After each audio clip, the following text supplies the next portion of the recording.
Mapagpalang araw sa lahat ng mga nakikinig sa Ang Manlalakbay Channel. Lalong-lalo na kay Karine at Sir Froy. Nagagalak ako dahil napili nyo ang aking kwentong maitampok sa inyong munting channel. Naway nasa mabuti kayong kalagayang lahat. Bago ko simulan ng aking kwento, ay itago nyo na lang ako sa pangalang Silay. Sa ngayon ay 56 years old na ako. May sariling pamilya na at may maayos na buhay. Ang kwentong ibabahagi ko po sa inyo ay karanasan ko noong dalaga pa lang ako. Namulat ako sa buhay na mahirap. Salatman kung tawagin ay nakakaraos namang maghapon. Isang kahig, isang tuka kung ituring ng iba. Pero mayaman kami sa pagmamahal. Puno ng saya ang aming tahanan kahit kinukulang kami sa pera. Pero noong pumanaw ang aking ama, ay doon na kami lalong naghirap. Pero hindi yun hadlang para sumuko sa buhay. Nagtatanim ako sa bukid namin nang marinig ko ang sigaw ni nanay. Malayo pa lang siya pero tanaw ko na ang dala niyang tanghalian ko. Nakabalot ang 3 pirasong tuyo sa dahon ng saging.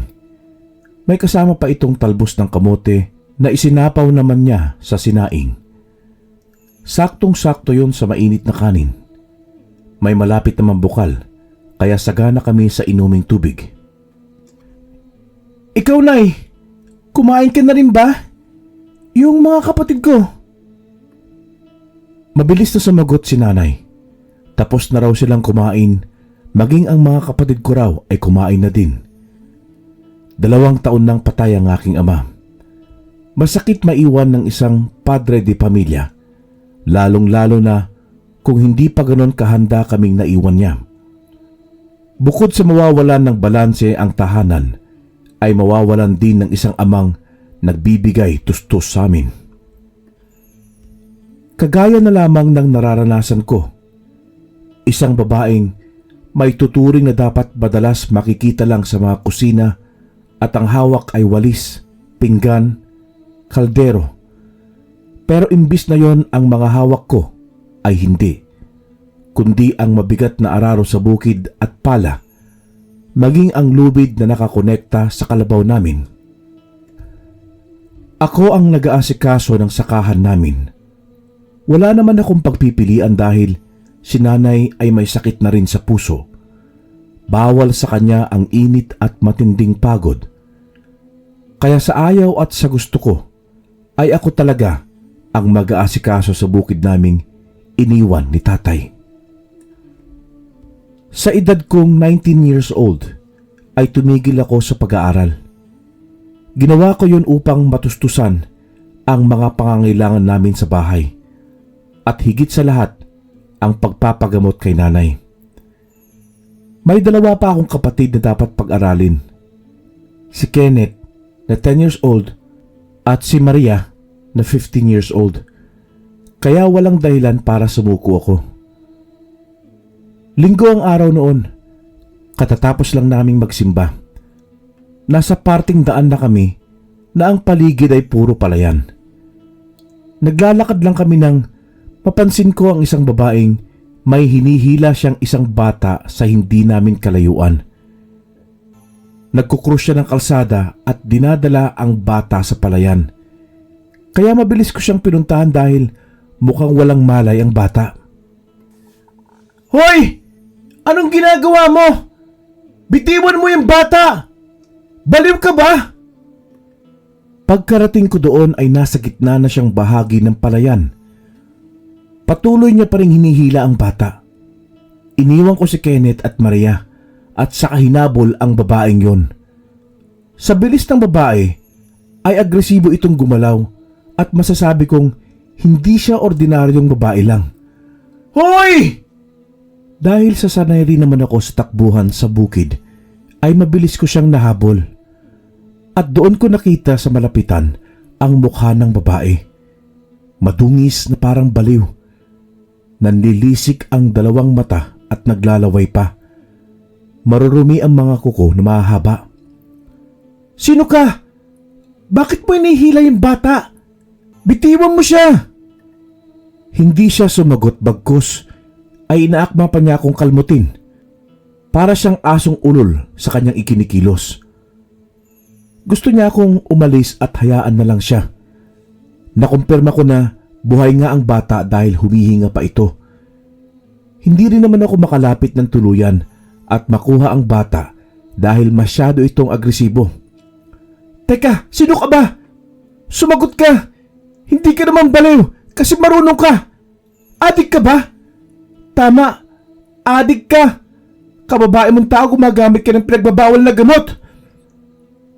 Nang makakuha ako ng pagkakataon, ay hinila ko ang paa ng bata. Pero nagulat ako nang talunan niya ako at saka inundayan ng kagat sa likod. Sa sakit ay napasigaw ako ng malakas. Pakiramdam ko ay parang talukap talaga ang balat ko. Sa galit ko'y hinuli ko ang ulo niya at saka inipit ng mariin sa kilikili ko. Pwisit kang babae ka! Baliw ka nga! Papatayin kita eh! Sa higpit ng pagkakaipit ko sa liig niya, ay napatirik ang mata niya. Narinig ko rin ang maririin na pag-ubo niya. Hindi naman po sa pagmamayabang, pero malakas akong babae. Kaya ko nga magbuhat ng 2 container ng tubig ng sabay. Isipin mo, na halos araw-araw ako sa sakahan, kaya hindi nakatakatakang ganoon ang lakas ko. Tanda ko pa ang sinabi ng aking lola noong nabubuhay pa ito. Kaming mga babae raw ay hindi lang pangkusina, kundi pangbalagbagan din. Isa rin yon sa dahilan kung bakit nagagawa ko ang mga bagay na ito. Dahil sa sinabing yun ni lola, ay namotivate ako na ang babae ay kaya rin gawin ang ginagawa ng isang lalaki. Ano? Buhay ka pa? Mali ka nang napiling kagatin. Hayop ka. Maya-maya pa ay naramdaman ko na lang na biglang tumamblay ang babae.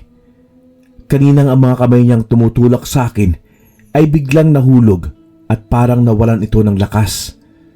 Saka ko lang nalaman na nawalan na pala ito ng malay noong bitiwan ko. Bumagsak ito sa palayan at hindi na gumalaw. Mabilis ko naman binuhat ang bata at saka itinakbo pabalik sa kalsada. Mabuti na lang napadaan si Mang Isko na isang manggagamot sa lugar namin. Agad niyang tinignan ng bata. Huwag kayong mag-alala. Natutulog lang siya. Ano bang nangyari dito sa batang ire? May isang baliw Mang Isko na hinihila siya doon sa gitna ng palayan. Hindi ko naman kilala kung sino yung babaeng yun eh. Baliw? Sigurado ka ba? Wala namang baliw sa lugar natin kundi si Celia. Pero matagal na itong wala. Hindi po siya Cecilia Mang Isko. Pero hindi rin ako sigurado kung baliw nga ba talaga siya. Ngayon ko lang naman siya nakita dito sa lugar natin eh. Saglit lang, tara. Tingnan ko. Mukhang hindi karaniwan ang nangyayari sa kanya. Doon namin namalayan na isang aswang pala ang babaeng yun. Tinignan pa namin ang babae sa gitna ng palayan. Pero pagdating namin doon ay wala na siya. Dinala naman namin ang bata sa bahay ni Mang Isko. Nalaman naming nasa mahimbing pala itong pagtulog. Isa yon sa kakayahan ng mga aswang upang malaya nilang magagawa ang gusto nila sa biktima. May mahika silang ganoon. Mabilis namang nagising ang bata matapos ritualan ni Mang Isko. Ibinigay namin sa barangay ang bata upang sila na ang bahala doon. Saka ko lang ulit na alala na nakagat pala ako ng babaeng yon nang makaramdam ako ng kirot. Aray ko. Mang Isko, pakitignan mo nga po itong sugat ko. Mukhang natuklap talaga itong balat ko eh. Ay, Diyos ke! Galing ba sa aswang yung kagat na yan? Opo, Mang Isko. Ang hayop na yun kinagat ako eh. Patingin nga. Alam Alam mo bang delikado ang sugat mula sa kagat ng mga aswang? Hindi ko pa alam po eh. Mali ko sa mga hagat na yan, Mang Isko.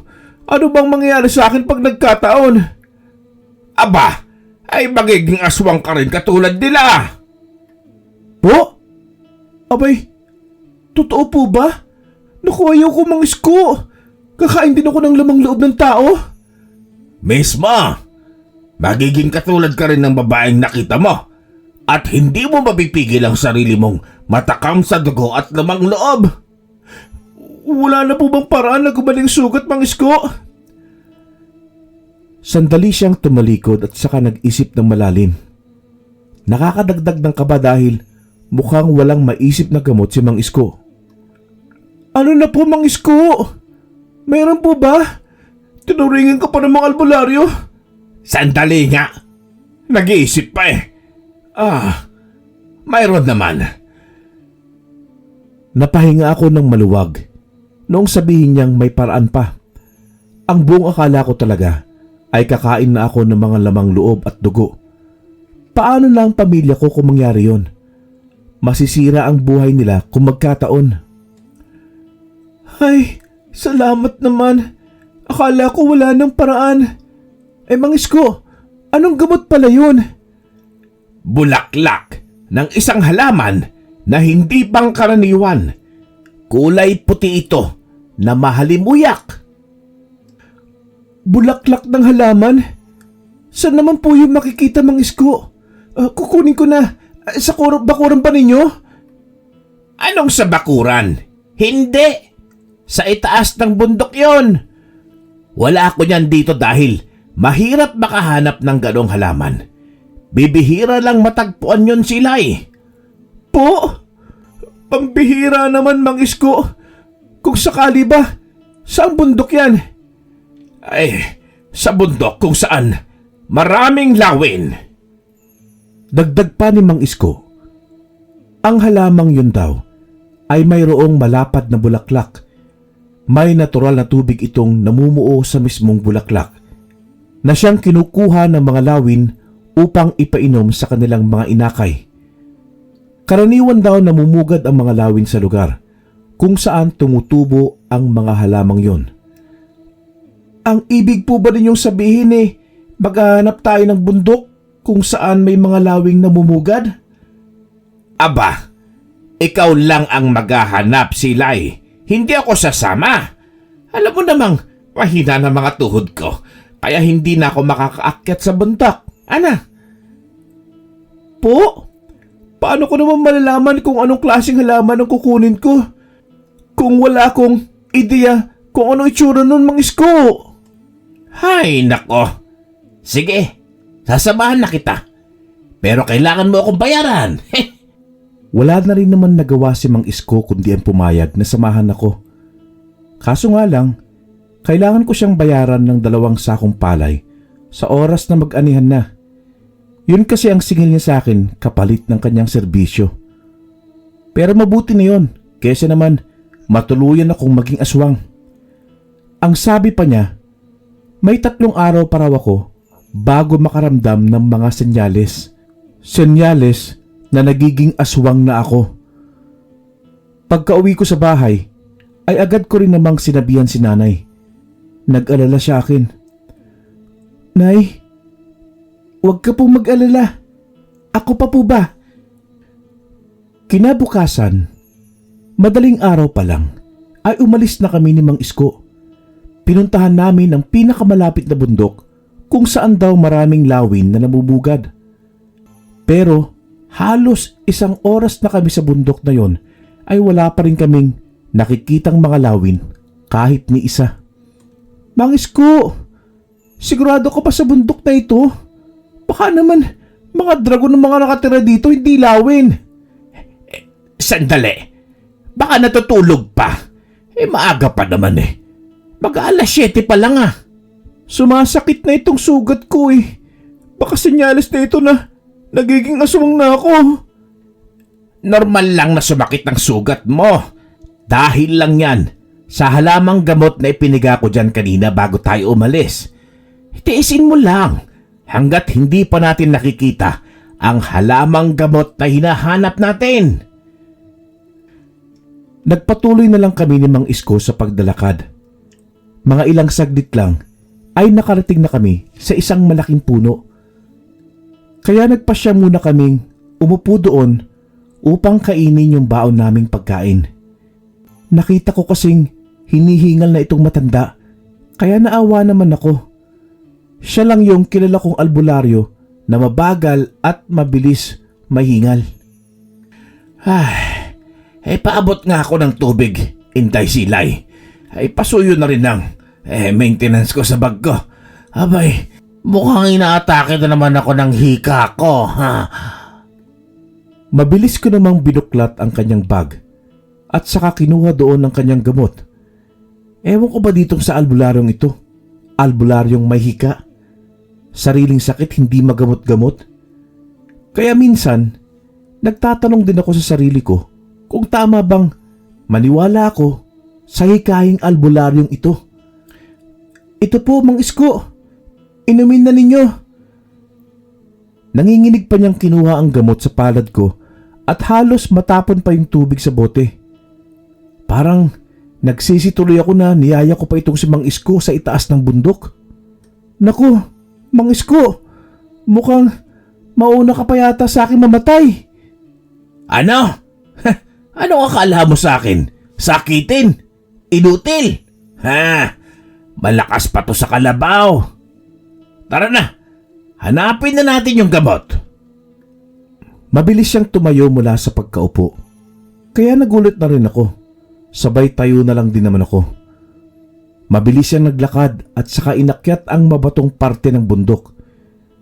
Dahil sa makapal ang mga hamog, ay medyo basa yung mga batong inaapakan namin. Mang Isko, ingat kasi napakan mo. Medyo madulas itong mga bato. Wag mo akong alalahanin, Inday Silay. Ang pagtuunan mo ng pansin ay ang... Hindi na niya natapos ang kanyang sasabihin nang biglang madulas siya sa bato at gumulong pabalik sa ibaba. Sa kaba ko ay nagpadaos-dos ako ng baba para tignan siya. Naku, Mang Isko, buhay pa ba kayo? Aray ko. Nabali yata itong bewang at tuhod ko. Maluha-luha siya habang namimilipit sa sakit na natamo mula sa pagkahulog. Imbis na mapadali kami sa kakahanap ng lunas sa sugat ko, ay mukhang mapapatagal pa kami dahil sa nangyari sa kanya. Napabuntong hininga na lang ako dahil mukhang magiging aswang na talaga ako. Pero maya-maya, habang nakaupo kaming pareho, ay narinig namin ang isang tunog na magpapabago ng pananaw ko. Kaya sabay kaming napatingala at nagkatinginan. Huni ng lawid yon, Silay. Ang ibig sabihin, malapit tayo sa kinaroroonan ng mga halamang gamot. Talaga, Mang Isko? Ano pang hinihintay natin? Tumayo ka na dyan. Masakit kasi itong bewang ko eh. Ikaw na lang maghanap, ana. Sigurado kung nasa malapit lang ang kailangan nating gamot. Paano ko naman malalaman yung itsura ng halamang gamot na yun kung hindi kasasama, Mang Isko? Basta, yung halamang gamot na yun kulay puti, tapos malapad. Kulay pula naman ang dahon. Po? Kulay pula ang dahon? May ganun bang kulay ng dahon? Mayroon! Kaya nga tinawag siyang mahiwagang halaman kasi kakaiba ang dahon niya. Dinampot ko na lang ang bag kong dala at saka nagumpisang maglakad. Iniwan ko naman siyang nakaupo habang ginagamot ang kanyang sarili. Sa tingin ko, kaya na niya yun. Ilang minuto pang paglalakad ay nakarating ako sa sagingan. Tapos, ang kaninang naririnig kong huni ng lawin ay malakas na ang tunog. Ang ibig sabihin, malapit lang ang mga halaman. Hinawi ko ang makapal na talahib sa unahan ko at doon ko nakita ang maraming halaman na kulay puti ang bulaklak at malapad ito. Kulay pula naman ang dahon nito na halos kasing taas lang ng tuhod ko. At higit sa lahat, ay marami akong nakikitang mga lawin na iniinom ang masaganang tubig na naroon sa bulaklak ng halaman. Agad naman silang nagsiliparan noong mapansin nila ako. Ito na nga! Wow! Ang ganda ng halamang ito! Mabilis akong lumapit sa isa at saka sinuri yon. Namumuo ang malinis na tubig sa bulaklak nito at saka nahuhulog. May mga maliliit itong butas na siyang dinaraanan ng tubig. Sagana ito na tila hindi nauubusan ng laman. Bahagya ko yung hinawakan at saka tinikman ang lasa nun. Nang masarapan ako sa lasa, ay hinigop ko ang tubig na yon sa bulaklak. Wow! Ang sarap! Hindi ko maipaliwanag ang lasa. Walang katulad. Maya-maya ay bigla na lang akong nahilo. Umikot ang paligid ko na animoy isa akong lasing na nakainom ng 1 litrong lambanog. Ilang saglit pa ay bumagsak ako't nawalan ng malay. Hindi ko alam kung ilang minuto o ilang oras din bago bumalik yung malay ko. Pero boses ng Mang Isko ang naririnig ko na tinatawag ang pangalan ko habang niyuyugyog ang aking katawan. Gising! Ay! Anong nangyayari sa'yo? Intay sila eh! Gising! Hoy! Marahan kong idinilat ang 2 mata ko at mukha ni Mang Isko agad ang bumugad sa akin. Kaya't napabalikwas ako ng bangon. Agad namang bumalik sa alaala ko ang nangyari bago ako nawalan ng malay. Sinabi ko naman kay Mang Isko ang lahat. Ano? Ininom mo yung tubig sa bulaklak? Ay nako, pambihirang bata ito. Alam mo bang maaari kang mamatay dyan? Po? Ay, masarap po kasi eh. Teka, nakakalakad na po kayo? Akala ko ba masakit yung bewang mo? Aba, anong akala mo sa akin? Hindi marunong gumawa ng paraan. Albularyo ako, baka nakakalimutan mo. Oo nga po, Mang Isko. Albularyong sablay. Ano? May sinasabi ka ba? Anong saklay? Wala po. Ang sabi ko, kumuha na tayo ng halaman at nang makauwi na. Mabilis na nga akong tumayo at saka kinuha ang lagayan sa likuran ko at saka binunot ang 1 buong halaman. Kumuha na rin si Mang Isko. Bihira lang daw makahanap ng ganong halaman kaya kumuha siya ng marami.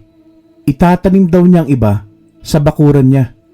Pero ang ginawa ko raw sa pag-inom ng tubig ng halaman ay masyadong delikado. Himala nga raw na nabuhay pa ako dahil kung sa iba raw yun nangyari ay baka namatay na. Sinabihan pa nga niya ako na maswerte. Tao ka ba talaga? Sa dami nangyari sa yung delikadong himalang hanggang ngayon ibuhay ka pa. Po, iniinom kasi ng inakay ng mga lawin kaya buong akala ko pwede rin sa tao. Kaya ininom ko na. Pambihira kang bata ka talaga. Porket ininom ng lawin pwede na sa tao. Iba ang lawin, iba ang tao. Basta buhay po ako. Nakababa naman kami agad ng mabilis ni Mang Isko. Dumiretso na kami sa bahay nila upang gamutin ako. Kanina pa kasi nanunuot ang sakit sa sugat ko. Namamaga na ito at tila nabubulok na. May masangsang na rin itong baho. Palatandaang malapit ng mabulok. Napatakip ng ilong si Mang Isko sabay duwal na akala mo ay isang buntis na naglilihi. Ang arte naman ng matandang ito. Bulate? Ano? Ano ka mo? Wala, Mang Isko. Sabi ko gamutin mo na ako at nang makauwi na. Pagod na po ako Inumin mo na muna ang alak na ito. Pangpawala ng kirot at hapde. Makakatulong din ito mamaya sa gamutang magaganap sa'yo. Papatakan ko ang sugat mo kasabay ng mga ritual na naaayon sa kalagayan mo. Masyadong mahapdi ang dagta ng halamang ito, kaya kailangan mo ang alak na ito. Alak? Parang balak mo pa yata ako lasingin, Mang Isko. Oh. Inabot ko sa kanya ang maliit na bote ng sinasabing alak. Kulay berde ito tapos may mga halamang dahon ng kung ano-anong tuyot. Noong inumin ko nga ito, ay napaluwa ang dila ko dahil sa lasa nitong sobrang pait.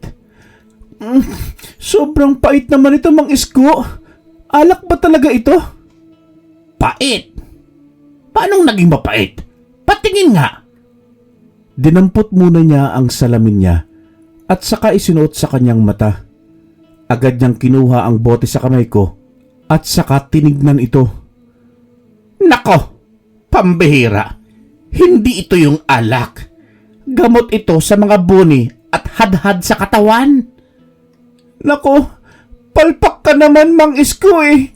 Kaya palang pait ang lasa. Pasensya ka na. Malabo kasi yung paningin ko eh.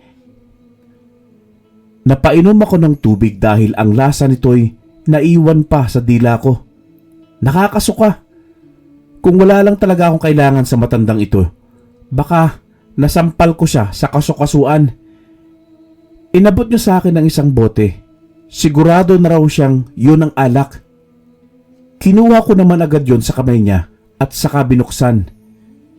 Nag-alangan pa akong inumin yun dahil baka iba na naman yun at doon na kumamatay. Mang Isko, sigurado na bang ito na yung alak? Baka mamaya dito matapos ang buhay ko. Mismo! Yan na yan! Akong bahala sa'yo. Huwag kang mag-alala. Naku, ikaw po talaga ang bahalang magpaliwanag sa nanay ko pag namatay ako. Kahit may pagdadalawang isip, ay pikit mata ko yung nilagok. Nang malasahan ko ito, ay nasabi kong alak na nga yun. Nahilo pa nga ako dahil hindi naman talaga ako sanay sa alak, Karen eh. Naparami pa nga ang nainom kong yun kaya napahiga ako sa upuan. At nang magising ako ay gabi na. Nakita ko naman si Mang Isko na naghahapunan. Mabutit gising ka na. Bilisan mo dyan. Umuwi ka na at kumain. Sakto lang kasi itong kanin ko sa akin eh. Hindi mo na ba ako gagamutin? Tapos na. Kanina pa. Sabi ko sa'yo makakatulong yung alak sa gamutan natin. Hindi mo naramdaman yung hapdi? Paano ko po mararamdaman? Nalasing ako sa tapang ng alak nyo. Nang tignan ko ay laking gulat ko na wala na yung sugat sa kung saan ako kinagat ng aswang. Nakakabilib dahil tila walang nangyari. Kahit peklat ay walang naiwan sa balat ko. Mukhang may gusto kong sabihin sa akin. Marami pong salamat, Mang Isko. Hindi ko akalain na magagamot mo ako. Sabi ko sa iyo akong bahala. Ayaw mo kasing maniwala Uuwi na sana ako noon nang biglang sumulpot si Aling Mildred. Pawisan ito at saka nauutal pa. Pinasok daw sila ng malaking kulay itim na aso at kasalukuyang nilalabanan ito ng asawa niyang si Manong Rodolfo. Malapit lang naman ang bahay nila sa bahay ni Mang Isko kaya mabilis lang kaming nakarating doon. Pagkarating namin doon, ay tama nga ang hinala ni Mang Isko. Isang aswang ang sumugod sa bahay ng mag-asawa. Ang pakay niya ay ang buntis nilang anak na si Marie. Hoy! Aswang! Akong harapin mo! Magmano ka sa ninong mong demonyo! Iahatid ka ng punyal ko! Itinaas niya ang kanang kamay na may hawak na suklay.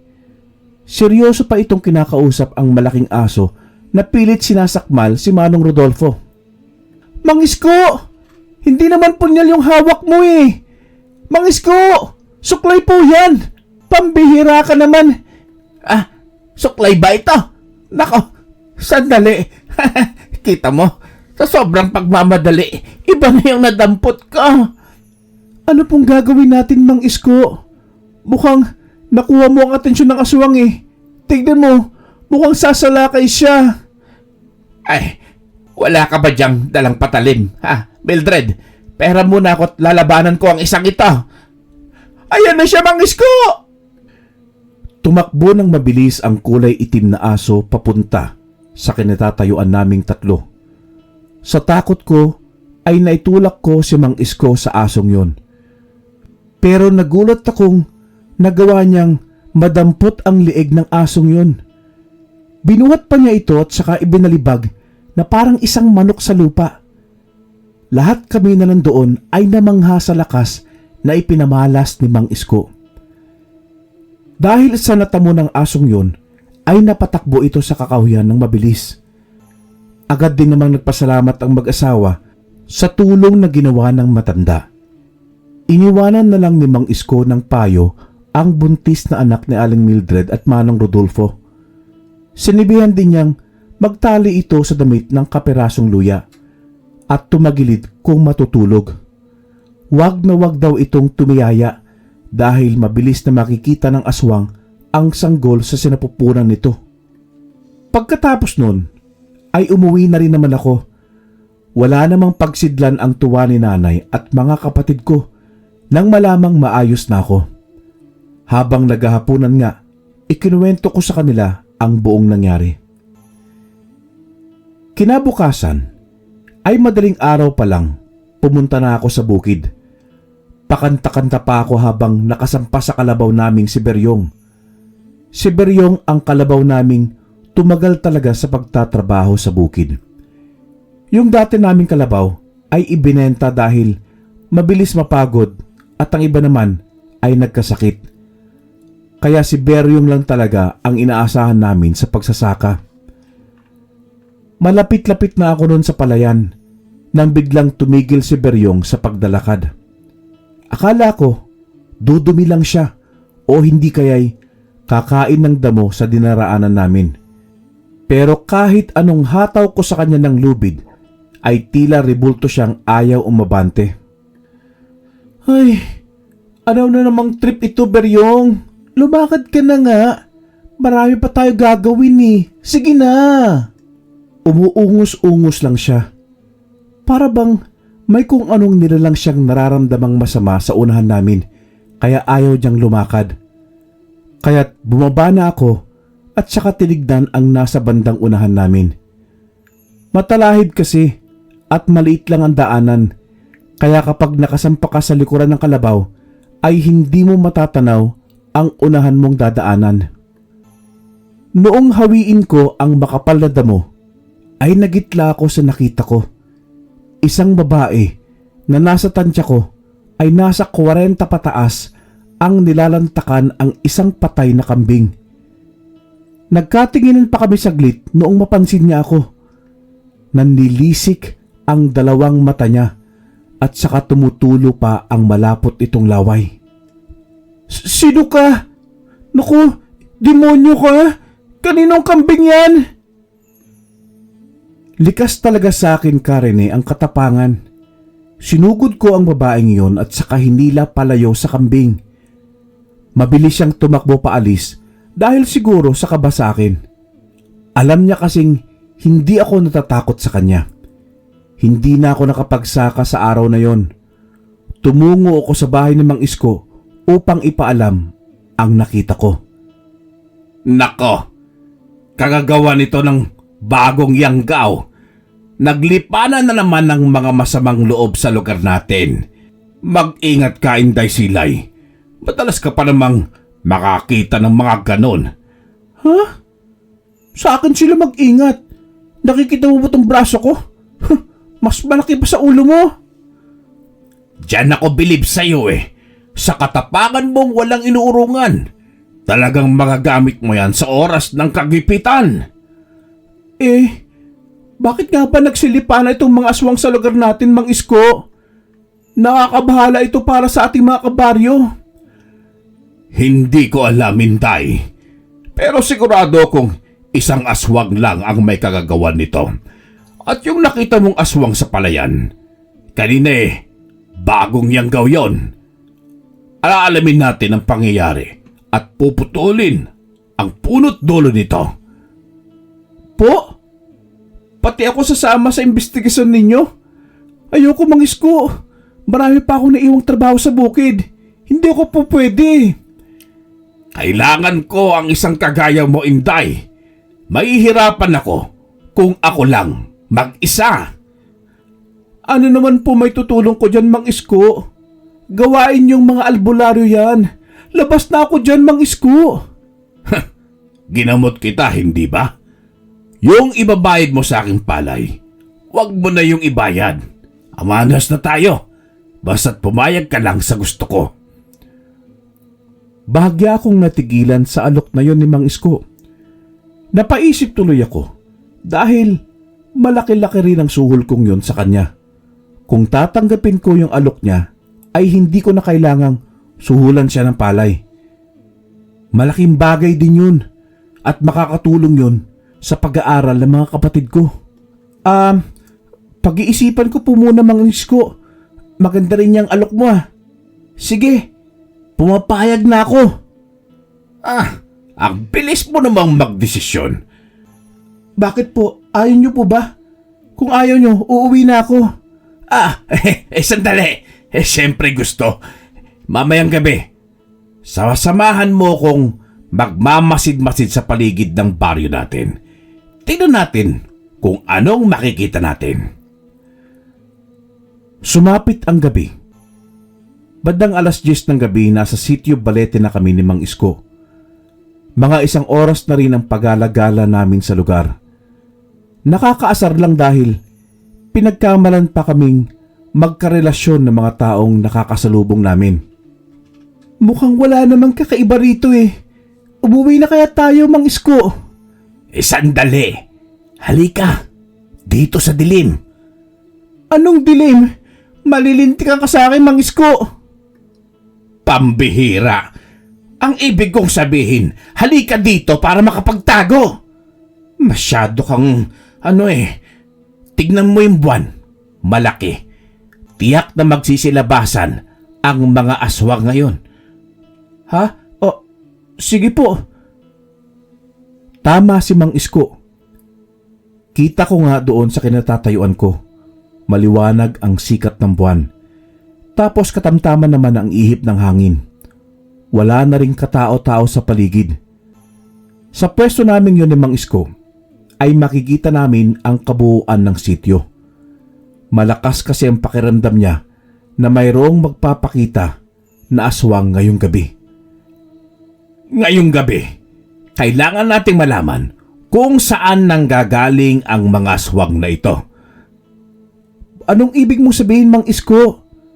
Susundan natin ang aswang at papatayin natin ang pasimuno nito bago pa lumala ang kaso. Inilabas niya ang garapon na may lamang dahon-dahon na lumalangoy sa langis.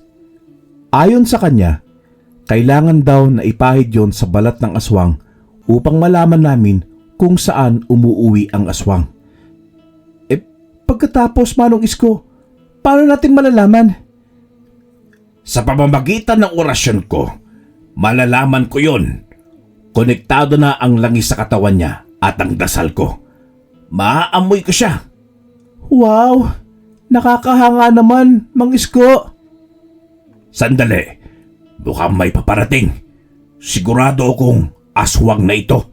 Magtago ka. Dali!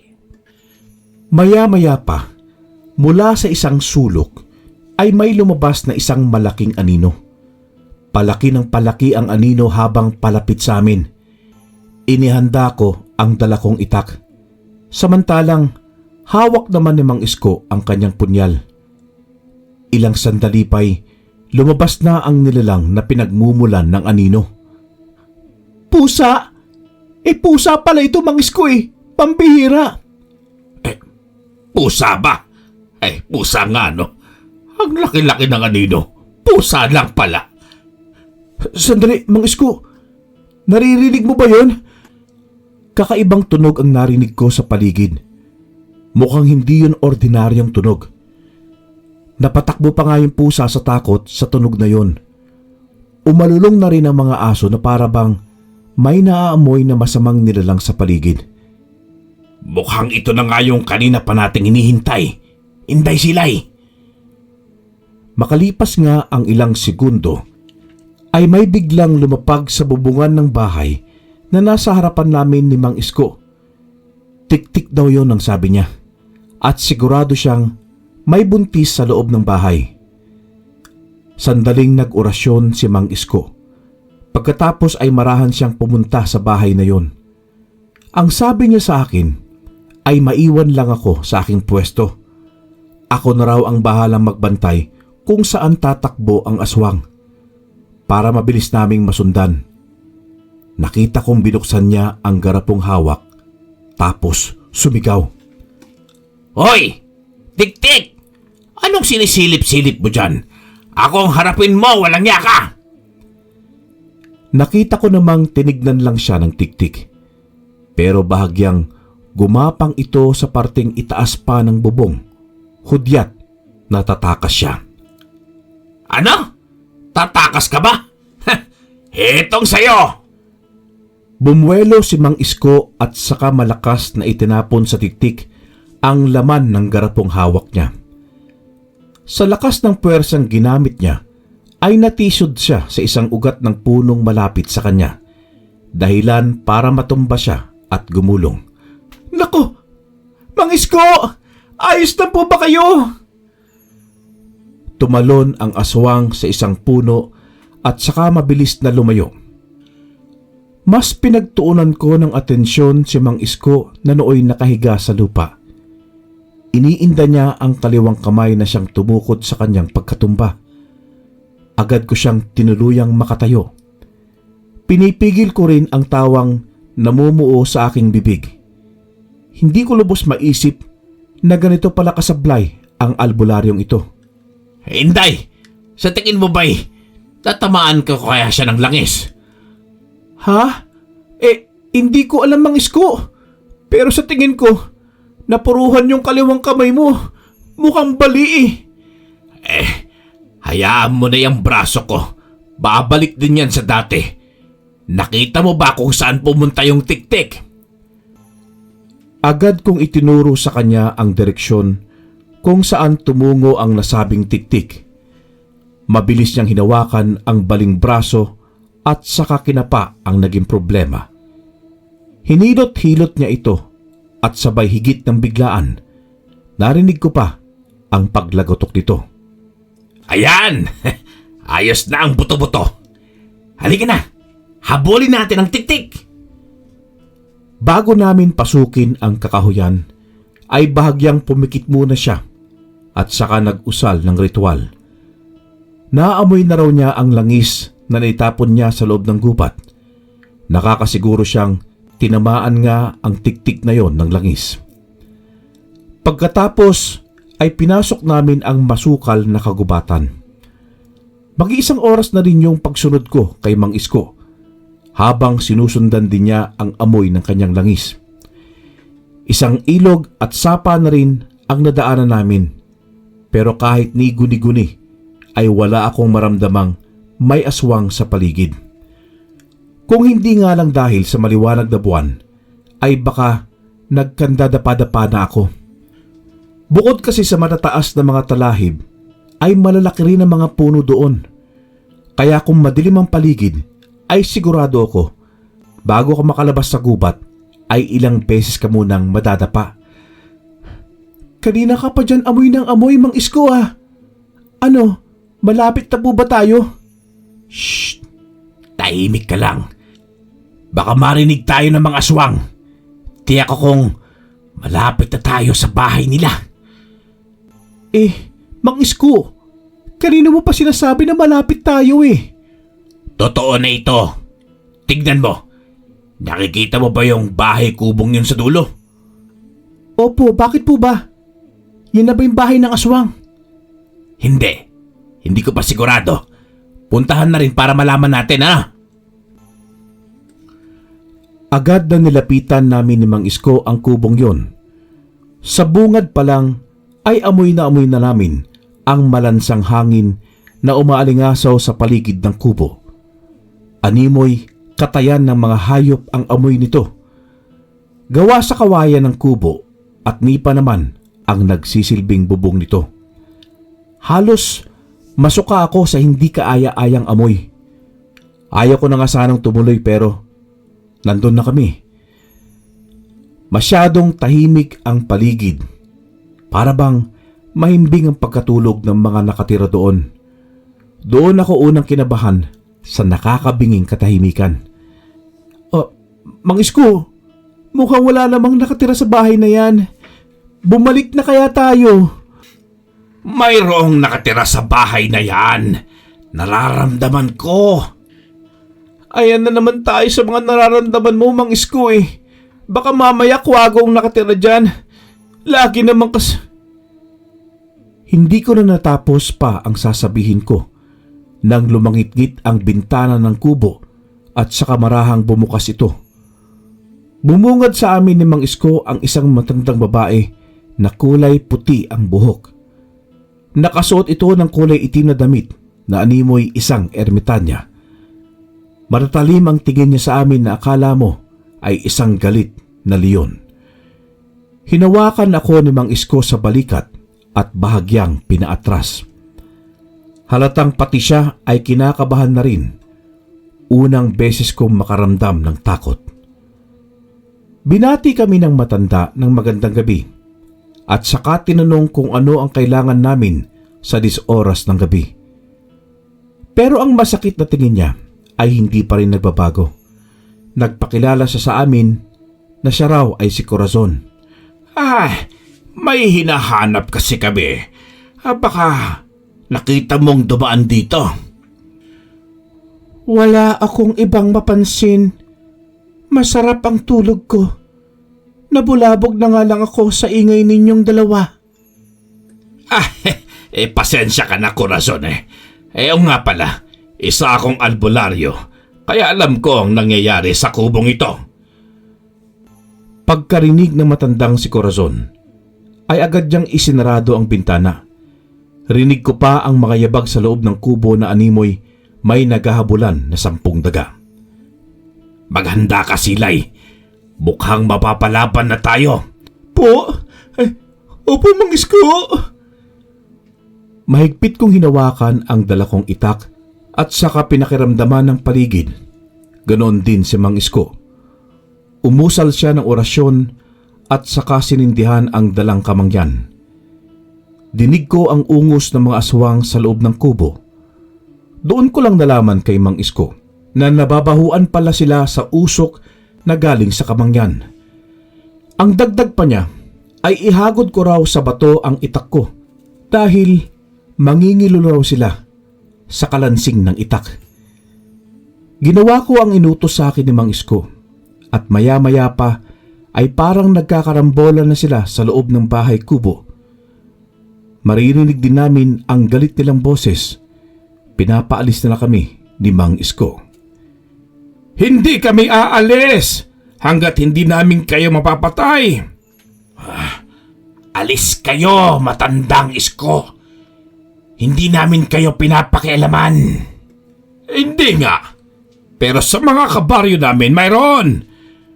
Kaya sa ayaw at sa gusto ninyo ay lalabas kayo dyan.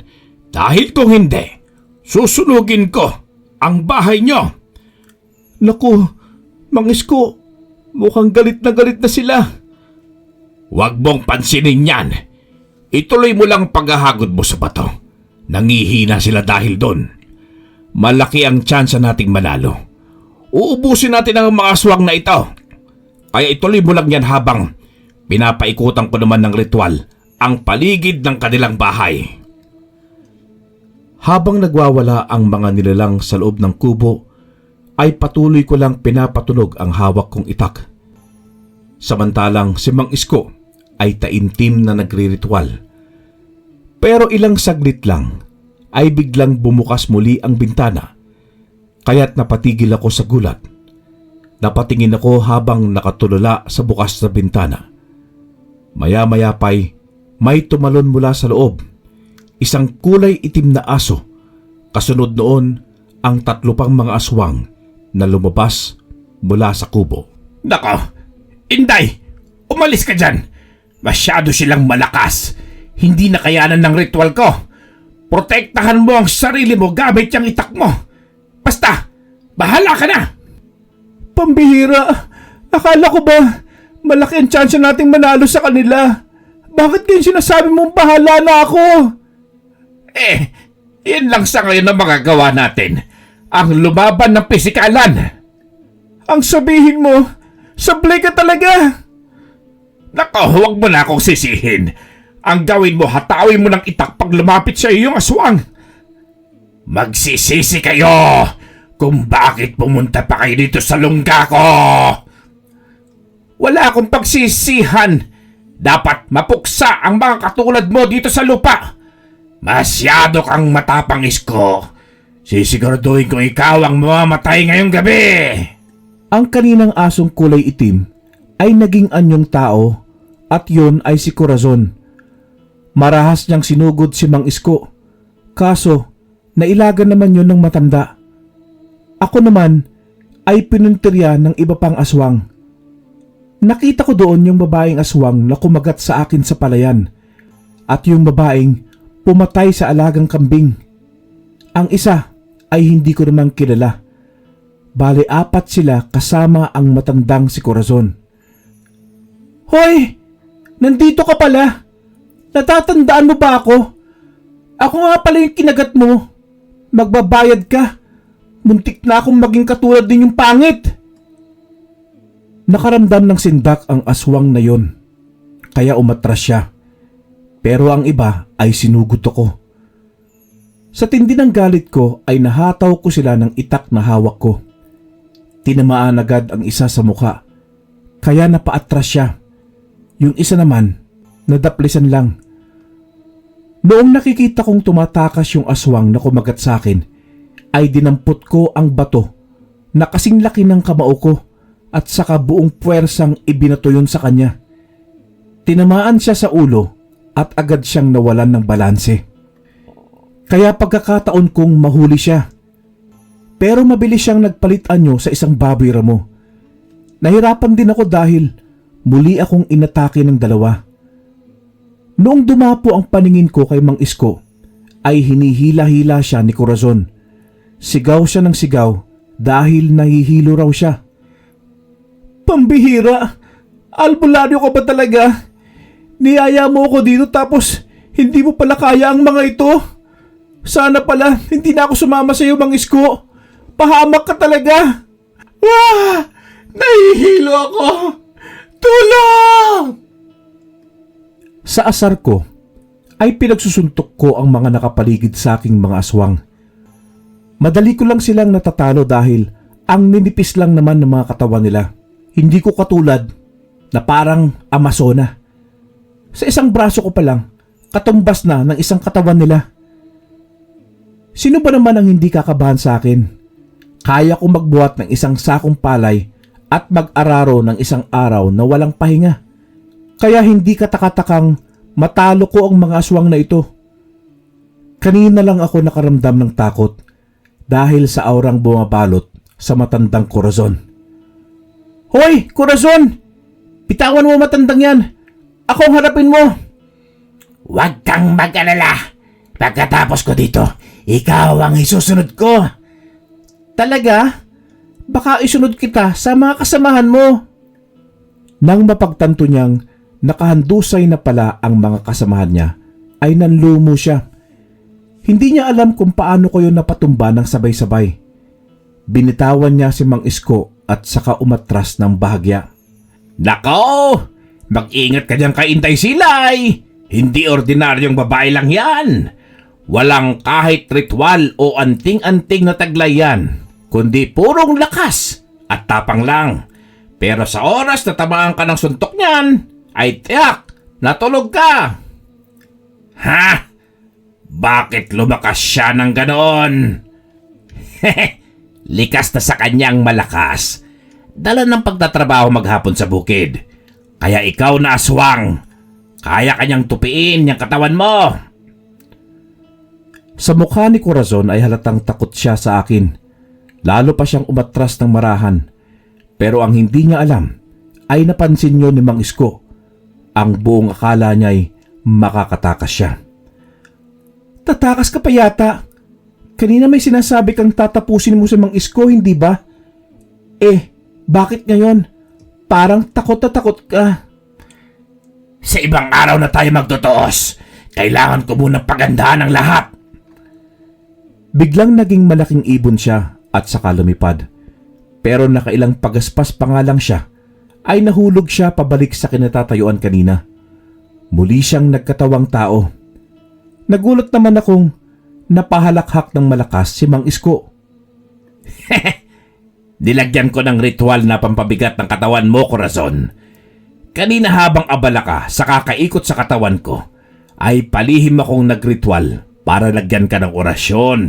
Dahil alam kong darating ang oras na tatakas ka. Animal ka! Tanggalin mo ang orasyon! Tanggalin mo! Paano ba yan? Wala ka ng kawala. Hindi ako papayag na matatalo ninyo ng ganito-ganito lang!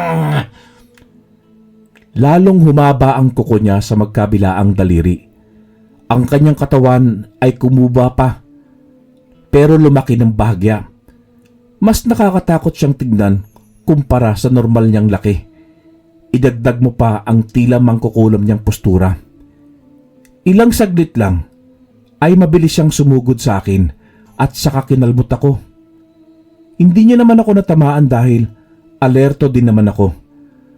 Noong makatsyempo ay hinuli ko ang liig niya at saka sinakal. Sa laki ng braso ko'y hirap na hirap siya. Diba? Kanina sabi mo sa akin tatapusin mo ako? Inday! Patayin mo na yan!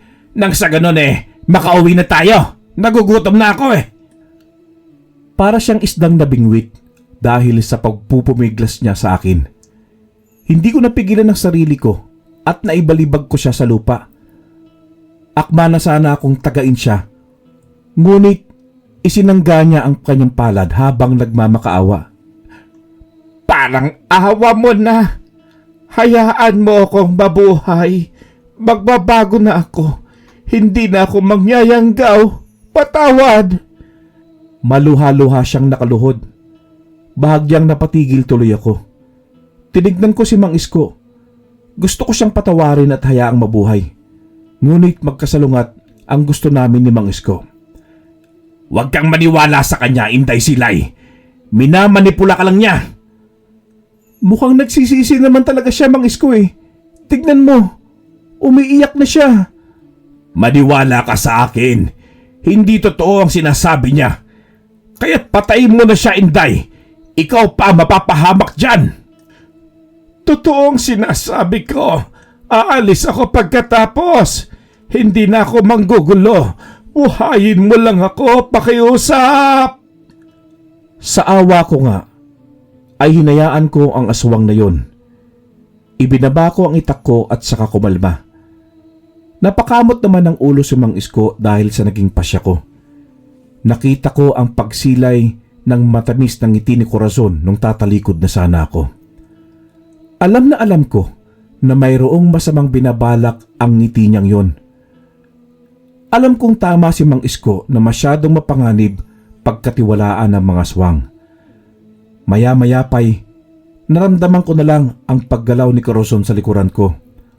Hudyat yon para lingunin ko siya para tagpasin ng hawak kong itak. Napabulagta siya sa lupa habang tapyas naman ang kalahating ulo niya. Napatulala noon si Mang Isko sa ginawa ko. Tama ka, Mang Isko.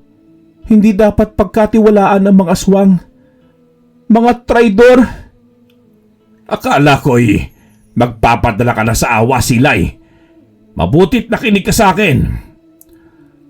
Ang mga katulad ni Corazon ay dapat hindi na binubuhay. Masyadong luma na yung estilo niya. Hindi ka lang malakas. Matalino ka pa, Inday Silay. Daig mo pa ang isang mandirigmang albularyo na may tangang mutya. Nagawa mong matalo sila kahit sariling lakas mo lang ang ginamit. Kulang pa nga Tara na, Mang Isko. Uwi na tayo. Gutom na ako at gusto ko na matulog. Sumapit ang mga araw, linggo at buwan. ay wala nang nanggagambalang aswang sa lugar namin. Ako naman ay balik na sa normal ang buhay. Sakay sa kalabaw ko at nag-aararo maghapon. Hindi na ako pumupunta kay Mang Isko dahil mamaya niyan marami na naman siyang kasablayan at madamay pa ako. Dito ko na po muna tatapusin ang aking kwento. Maraming salamat po sa inyong pakikinig. Wakas,